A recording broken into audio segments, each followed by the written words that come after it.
And this is actually what the Hebrew roots guys are getting a hold of, is this tension with the quote unquote law. But the term Jew has just become this monolithic group of people where, remember, that term is locational in the way that it's written. But King James came along and made everything Jew. And so, these guys come along, these Hebrew rootsers, here's where their trap is. They learn about this give. They won't give up Paul either. Some of them do. Few of them do. But they learn about this give between the law and not the law, but they don't quite understand because it's monolithic Jew again.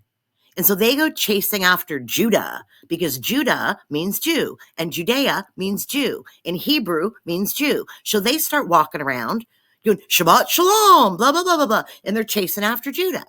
Well, no, that's Pharisee. And we have to follow all these laws. And they get very legalistic. Well, that's just chasing the Pharisee sect because they don't know the difference between Jew, Hebrew, Israelite, Judea, Judah, Pharisee, Sadducee. They can't parse this out. So, yeah. And it's not running off and chasing after Paul either. There's a group of guys standing right in the middle of it all who have been overlooked, tossed aside, misunderstood, and ignored for 2,000 years. And I think maybe when you look around at the 50,000 denominations of men in khakis arguing about what Paul meant to say in Shabbat Shalom, you wonder why women are out there not shutting up, because we don't have leaders following Jesus anymore. So if James is telling the lawless Paul, he's like, don't worry about it, eat the Moloch meat. Those pillars mean nothing to me, those apostles, those people from James. I opposed Peter to his face. You would think that the fat mouth, loud mouth Paul popping off in Galatians, who said, I got my doctrine straight from Jesus Christ himself. Those pillars, those apostles didn't mean anything to me. You think he'd stand up right here in front of James and say, fuck off, James. Who the heck do you think you are? You're hanging around with that hypocrite Peter. You keep sending guys up to spy on me, James. Yeah, I didn't get anything from the law. I learned it from God.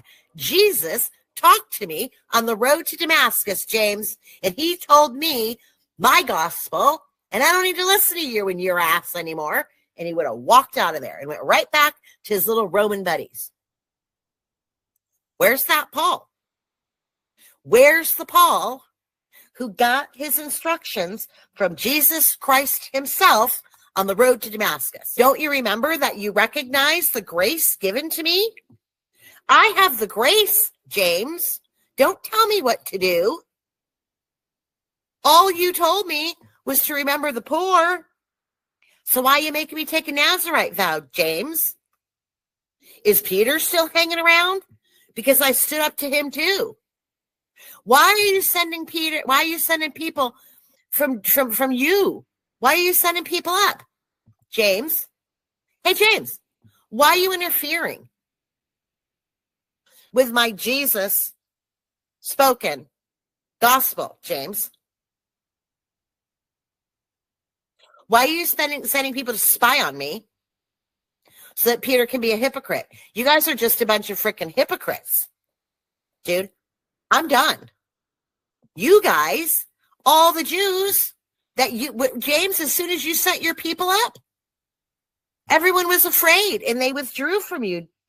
All the Jews ran away from you, James, because you're the big asshole here, sending certain men up. And then Peter got scared. And then the other Jews joined Peter because y'all are fucking hypocrites. And even Barnabas was led astray. What happened to this Paul? I said to Peter in front of everybody, you're a Jew, but you live like a Gentile and not like a Jew. How is it then that you force Gentiles to follow Jewish customs? Hey, James, why are you forcing me to follow the Jewish custom of taking a Nazirite vow? Well, let's stop and think. Oh, idolatry, 10 commandments, hanging out, making demon covenants in janky ass idolatry sex cult temples. Maybe that. Uh-oh. Where is that Paul? I'm sorry, I didn't share the whole fucking screen. It's right here. I was going through this whole thing again. Right here. Why is he? I'm literally quoting back to you. In that whole part that I didn't share the screen, I was quoting back to you all of Paul's big mouth talk in Galatians. And I'm wondering to myself, I would think that now that he's sitting in front of James, he's got an audience with him. Why doesn't he ask him about this? Hey, James, why are you sending certain guys out to spy on me? That made Peter become a hypocrite when he was eating with Gentiles. All you Jews are just hypocrites. Even Barnabas was led astray. You guys are all led astray. I died to the law so that I might live for God, James. You hypocrite. Christ died for nothing, James. Your brother, James, I'm not taking that Nazirite vow, James. You know why? Because then your brother died for nothing. You and Peter and John, you esteemed as pillars, gave me the right hand of fellowship. Get out of my business, James. Because you're held in high esteem, that makes no difference to me. God doesn't show favoritism. You think you're going to add something to my message, James, by sending me out there to take a Nazirite vow? On the contrary. No, James. You know that I've been entrusted with the task of preaching the gospel to the Gentiles. Why don't you and Peter just stick to the circumcised? How about that? You and Peter are sticking to the circumcised. Stay out of my business, James. I'm not taking a Nazirite vow. Where's that Paul over here in Acts? Let's see. What is there to be done, Paul? Are you telling them to forsake Moses, Paul? And telling the Babylonian Jews who are zealous and excited for the law, they don't want to give up being circumcised, and you're telling them they can't? Don't do it?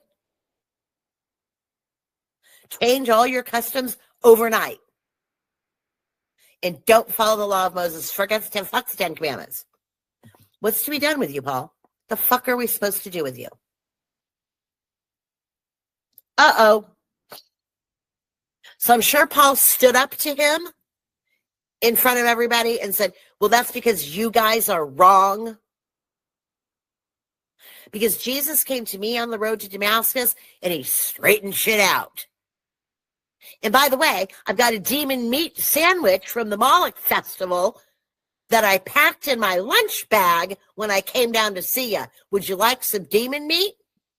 As long as you know that Jesus and God, just say Jesus and it's okay. You can eat it, James.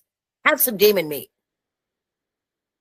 Is that what Paul's doing here? Is he sharing his sandwich with him after his long road trip down to Jerusalem with that good Moloch picnic meat in his pocket? Because James knows there's only one God. Is that what he told us over in Corinthians or Colossians or wherever it was? That is, hey, you know there's only one God. Don't worry about the Moloch meat. Don't ask, don't tell. Why isn't he pulling a sandwich out and giving it to James? Saying, here, James, eat the Moloch meat. You know there's one God. It doesn't matter. Why isn't Paul doing this? Well, what is Paul doing? Fuck you, James. You pillars. No, he did not. You know what Paul did? He stuck his fucking tail between his legs like a lying little bastard he is.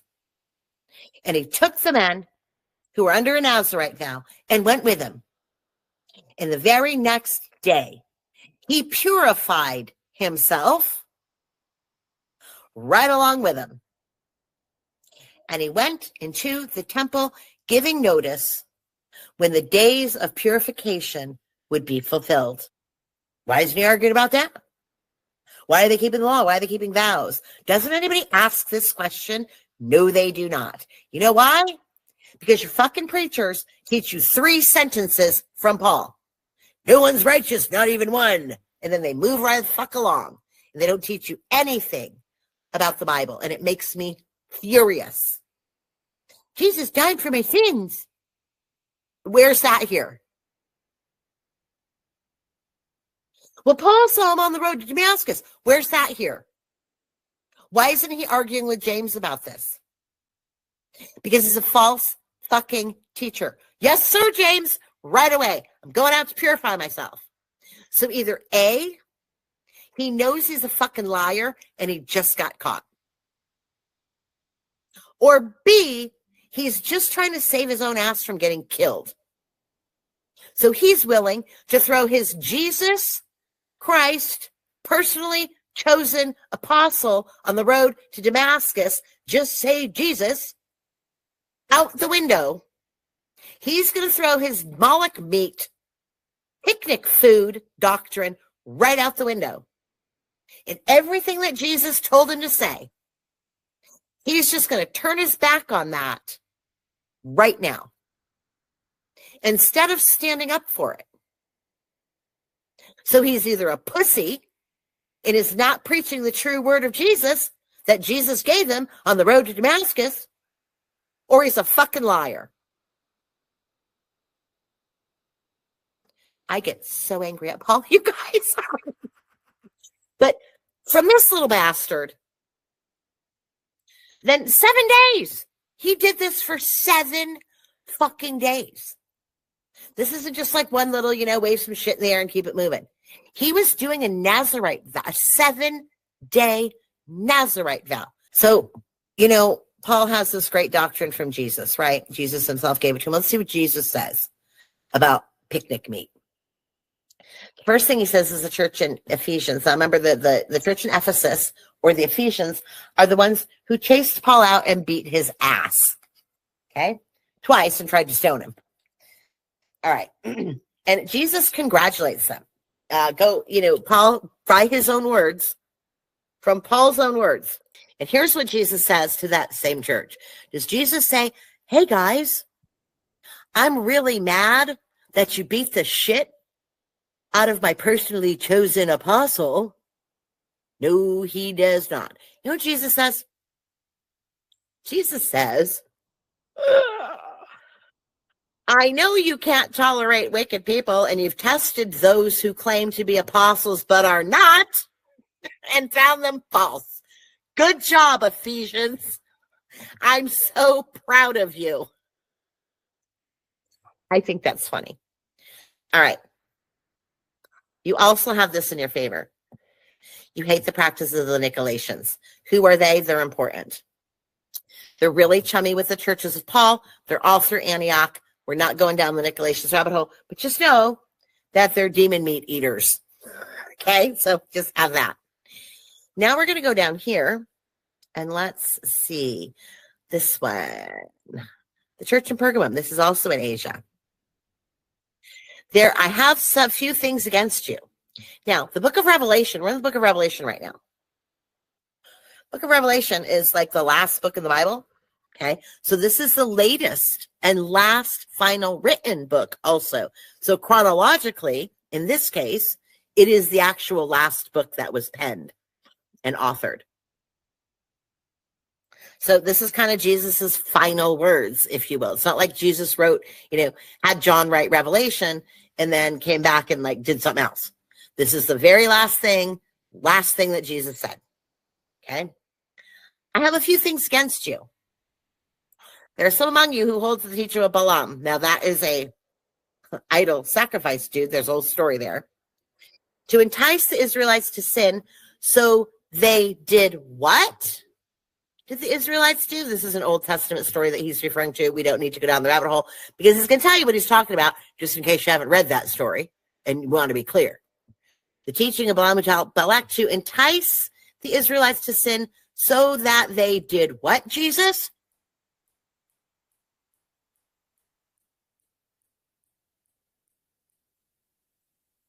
ate food sacrificed to idols, and committed sexual immorality. Wow. Almost sounds like the letter of James, doesn't it? Certainly doesn't sound like what we read with Paul and his don't ask, don't tell theory. Go ahead and eat the meat, have fun. Just as long as you, did Jesus say, as long as you think your conscience is clear, go ahead and eat the meat, but don't eat in front of weak people. Only strong people can eat it. Is that what he said? No, that's not what Jesus said. Right there. Final word. Just like the letter of James. What a coincidence. But you know what? We know Jesus likes to repeat himself. I wonder if he ever said it again. Oh, look, there's another church in Asia. Nevertheless, I have this against you. By the Jezebel spirit, misleads my servants into sexual immorality and eating of food sacrificed to idols. I've given them time to repent. They're unwilling, so I'll cast her on a bed of suffering. And those who commit adultery with this Jezebel will suffer intensely unless they repent of her ways. Ooh, he's pissed. Going to strike those kids dead, the spirit of Jezebel. The hooker doing the janky sex magic in the temples, leading my servants into sexual immorality and eating food sacrificed to idols. He's so pissed, he's going to make sure they suffer intensely. Children are going to be wiped out. All the churches will know that I'm the one who searches hearts and minds, and I will pay each of you according to your deeds. Oh, shit. If I were Paul and I read this after where were we? Colossians, right? Where were we? Oh, Corinthians. If I was Paul and I read this, what did Paul say about that?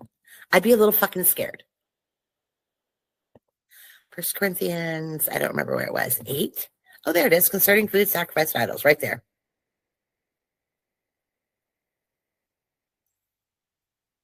About food, eating food sacrificed to idols. All he had to say right here is don't fucking do it. So they're so accustomed to it, you know, they know it's sacrificed to idols, so that's bad. They're defiled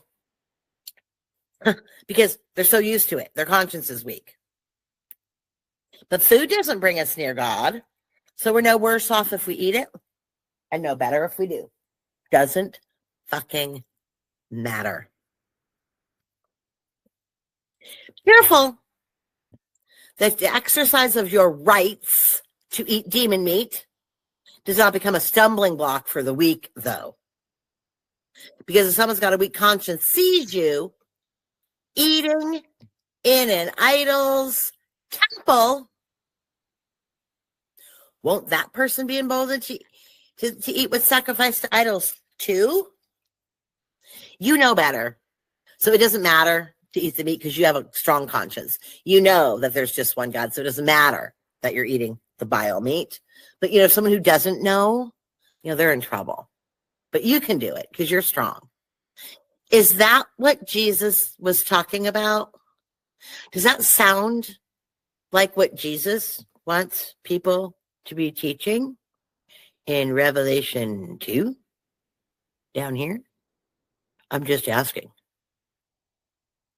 Did anyone hear Jesus say about being weak or strong? Nope, did not. Nope. How about an Acts? Did James say, you know, strong people can't read, weak people can't read? It depends on your conscience. It depends on your conscience. That's what it depends on. Or did he say, as for the Gentiles, we sent a decision that they should abstain from food sacrificed to idols? Which person's doctrine and teaching is aligned with the king on eating demon meat? Is Paul aligned with Jesus in Revelation? Or is James aligned with Jesus in Revelation? I'll give you a minute to remember this. So who should we be following? But people get really offended because I just call Paul all kinds of names because I get so much anger with this guy. And I get so much anger at the immense way that Christians have been led astray. And it's so ingrained. Paul is so ingrained in every part of Christian theology and church and doctrine and dogmas and belief that it's like, it takes years, or at least for me, it takes months and months and months and years and years and years to root it out. Like, I'm going to have to take that and test it against the apostles and test it against James and test it against Jesus and test it against the Old Testament and test it against Moses. And I'm going to test every fucking word out of that little bastard's smarmy mouth so I can root out what's true and what's not true and what I should follow. And what it's hard because so much is wrapped up in Paul. That Christianity is Paul. And he's teaching people to eat demon meat. And Jesus is literally saying, don't fucking do it. And James is saying, don't fucking do it. And Peter has a reputation now for over how many fucking hundreds, if not thousands of years, as being a weakling and a hypocrite and someone who turned his back on Jesus because Paul fucking said so in Galatians.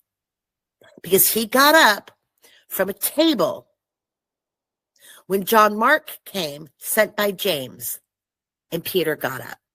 Because Paul wasn't teaching not to eat meat sacrificed to fucking demons.